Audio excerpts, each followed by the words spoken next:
At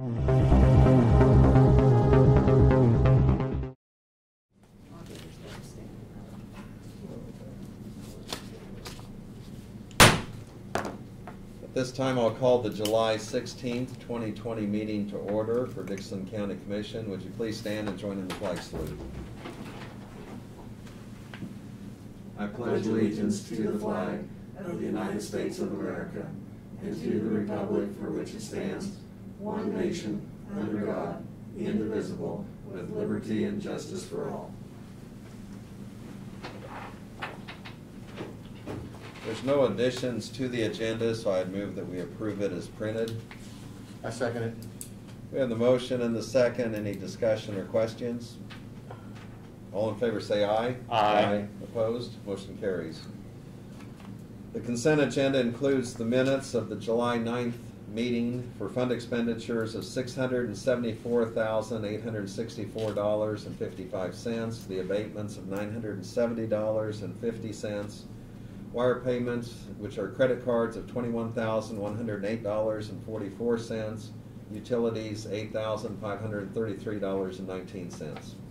I move to accept the consent agenda. Second it. We have the motion and the second for approval of the consent agenda. Any other discussion? All in favor say aye. Aye. Opposed? Motion carries. The commission comments, Ron, we'll start with you. Did spend a little time with the detention center. Yesterday meeting with the board of directors, and everything's going well. Folks are doing a good job, and obviously concerned with the COVID situation. I'd like to thank the community of Dickinson County for working with the commission and stuff on this issue, and we appreciate your support, and hopefully we can get through this pretty quick. Okay, thank you. Craig? Yeah, I was spoken about it earlier in the work session.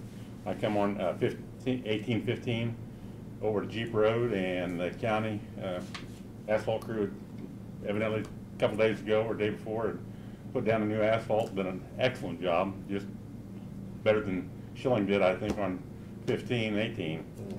And then I wanted to thank Ronnie Leckrone for the little issue that wasn't a big one down there on Jeep Road in 040.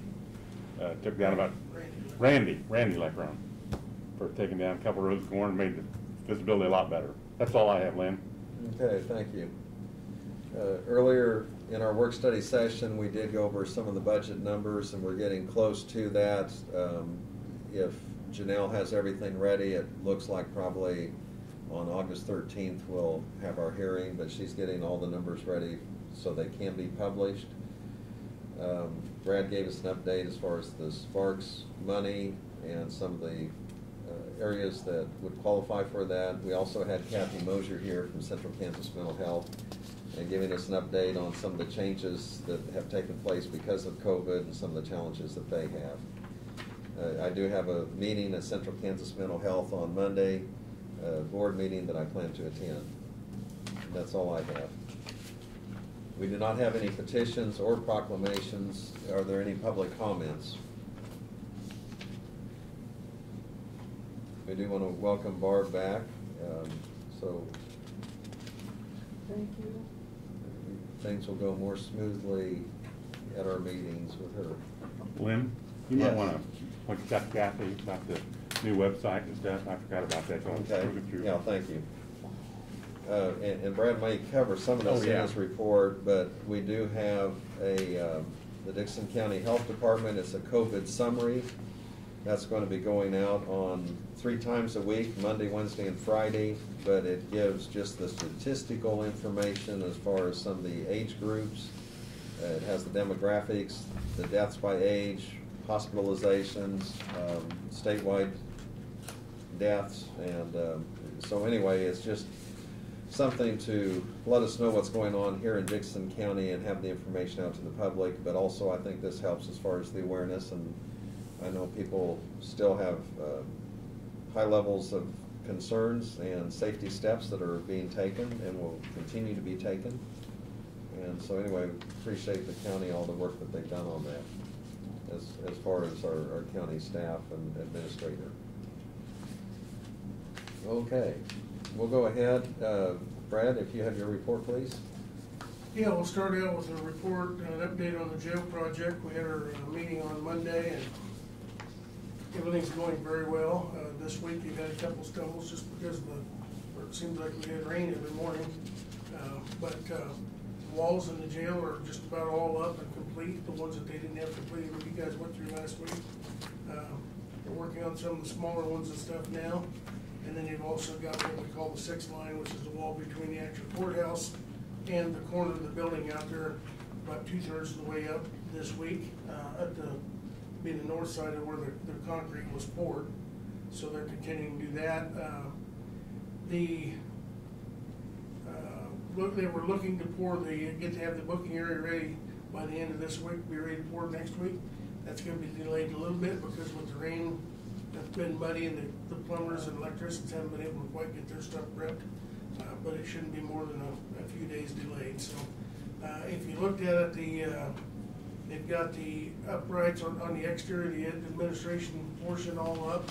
They're putting up walls inside there, the metal studs, and they're getting ready for the company to come in and put the sheeting on the outside, and then the masons will start breaking it up part of the way. The EFS, what's called the EFS panels, or the beige colored panels on the outside, are all up and complete on the jail portion. So that's that, and it looks really nice. The front entry they've got all formed up, and the walkway and the ramp up, and they were hoping to pour that here later this week. AT&T was here yesterday and got the lines transferred for the treasurer. We've been waiting for about 3 years on that, so they were very timely. But they did get the T1 line and the few AT&T lines that we've got transferred over yesterday. It had been, it's kind of humorous when you look back, but they were supposed to be here, didn't come, supposed to be here, didn't come. And so we went ahead, if we waited on them to move the AT&T line that was underground around the corner of the building, we would still be waiting and the jail wouldn't have been built. But Tom had actually pulled it out of the ground and hung it up over the building. There was some slack, and it was until yesterday it was still hanging up over the building. Part of it is actually under the concrete that they poured underneath for the floor. Now they just cut it off, so they kind of got tired of working around it, but we had to keep it intact because that's the motor vehicle department that relies on that for all their computer connections. So, but it did get transferred yesterday finally. So we are in the process of checking, but I've been told since that we do in the plans for the new jail, sheriff's department, and the renovation, we do have hands-free faucets in those facilities, which is something that we're concerned about with all the COVID stuff. And then we're hoping to get the bid packets ready to go out by the next meeting and get that out for phase 2 on the courthouse. So, but everything's going really well, and a lot of moving parts out there going on. A lot of people scurrying around. So we've had a couple inquiries about come into us about why the guards aren't wearing masks out front, and I had explained to them what we were told is a couple of reasons. One is because they need to be able to smell, use their senses when people come in. They're looking at eyes, they're looking, smelling alcohol, marijuana, things like that. You can't do that with a mask on, number one. And number two, probably the more prevalent thing, is we have a lot of people come in that are challenged with their hearing. And if, you don't realize it, and you guys may have realized or felt this, how much you look at somebody's mouth and face when you're trying to communicate with them. And trying to communicate with those people out front when they come in and get their tags and things like that's been challenging. So they've determined that it's better for them to be able to keep their senses aware that they would not wear masks, and that's one of the reasons why. So all those things fall into the governor's exemption for different categories for that. So if somebody were to ask you, there are some reasons why they're not, and it's just not because they don't want to. So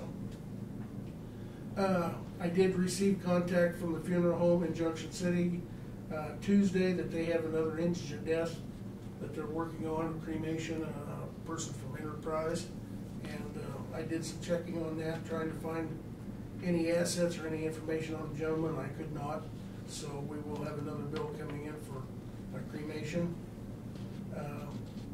And then the tax sale, Doug wanted me to report, he's in court this morning, he wanted me to report that the tax sale went very good Monday morning.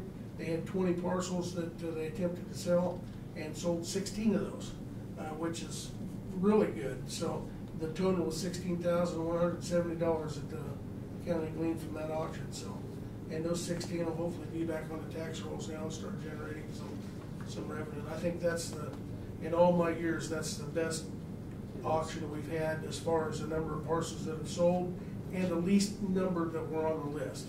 So doing it every year has really been paying off, because I mean, when we first started out, we had 125 or so parcels.